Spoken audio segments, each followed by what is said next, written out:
This week, I decided it was time to do something different. So, I've done my own little PowerPoint point. So I'm rocking around, and I'm just going to kind of look at clinical nurse leaders and its impact on service utilization. So first, I'm going to explain to you what a clinical nurse leader is.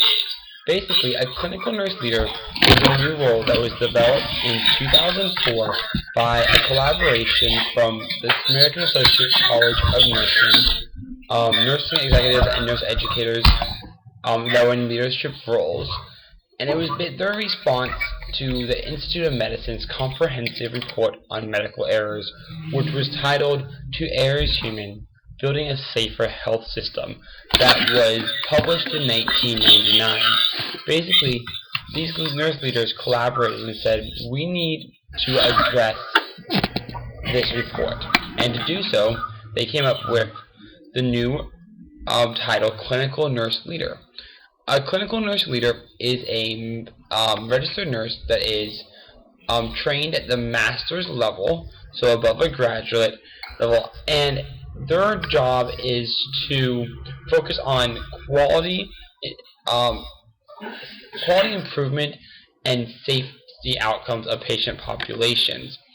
In addition, these leaders normally focus on the macro level systems, and then they collaborate with healthcare professionals to achieve the efficient care delivery. Clinical nurse leaders are trained to look at quality of care and resource utilization and then improve it. Looking at the Veterans Health Administration, they have implemented clinical nurse leader roles across the largest healthcare system in the United States, and by doing so, they have highly improved their quality of care and the uses of resources, especially the use of nurses and auxiliary staff. They have reduced nosocomial infections and decreased patient stay with the use of clinical nurse leaders. Some of these examples are from the VA system are decreased acquiring of a ventilator-associated pneumonia. At one care site, before the clinical nurse leader took on the project, the incidence of ventilator-associated pneumonia was approximately 22%. Prior to the program that involved the clinical nurse leader, the drop was down to 8.7%. The percentage decrease was huge. It was over 10%, and it basically, at this care site, said that out of 103 patients, only 9 got them, acquired this versus 28 prior to it. VAP adds approximately $40,000 to the patient care. However, if they get this well in the hospital, it's a nosocomial infection, and insurance doesn't cover it. Therefore, spending our resources to treat VAP is not a good use of our dollar nor our resources.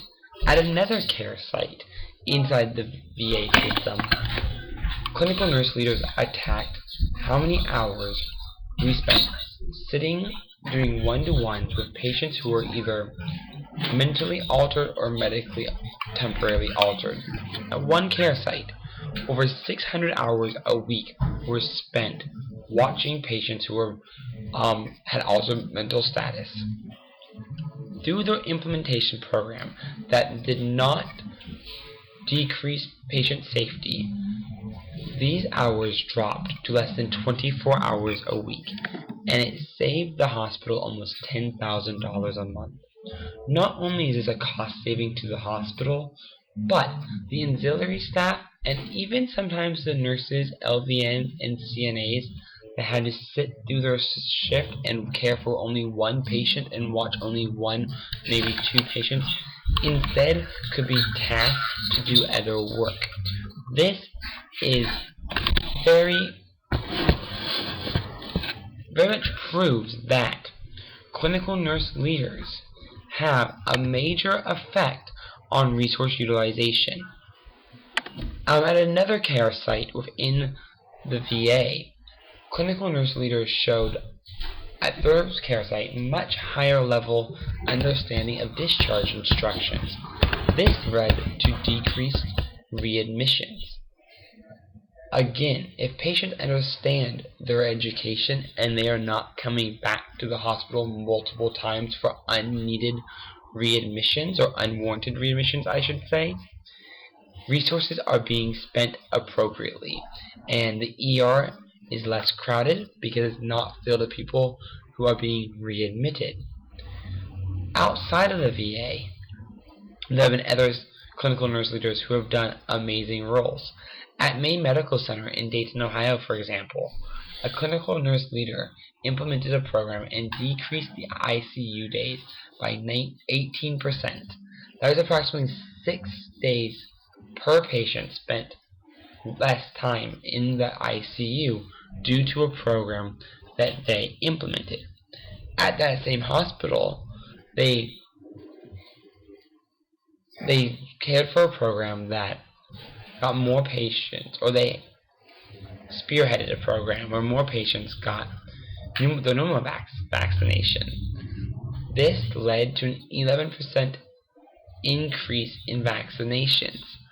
Again, one nurse educating other nurses and doctors to give this vaccine to those who were considered the high-risk populations or even at risk for getting pneumonia, increased the amount of given out in the outpatient setting and the inpatient setting by 11%. Resource utilization. Money spent on immunizations is less money spent on caring for a patient in the hospital because they develop pneumonia later. Clinical nurse leaders have been at the forefront since 2004 in organizing and working with doctors, nurses, and pharmacists in collaborating care. In doing so, they have made huge impacts across the entire hospital system. Again, another example, at the VA hospital system, at one site, they saw same-day surgery cancellations drop by 3%.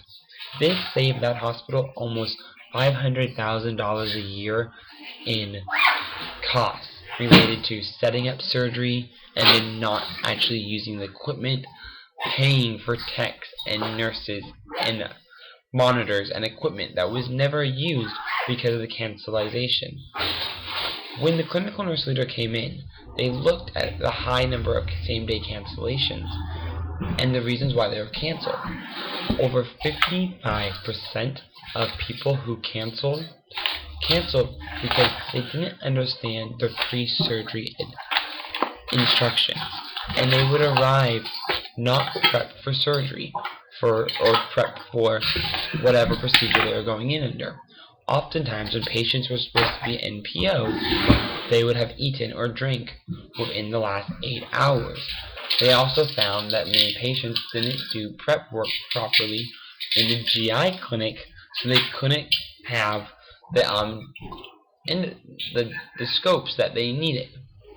So, through educating the patients more, contacting them prior to 24 hours to surgery, they were able to decrease the amount of people who had not followed the proper instructions. That way they could increase their uses of the resource they already had available to them and perform the surgeries and the procedures that they needed to.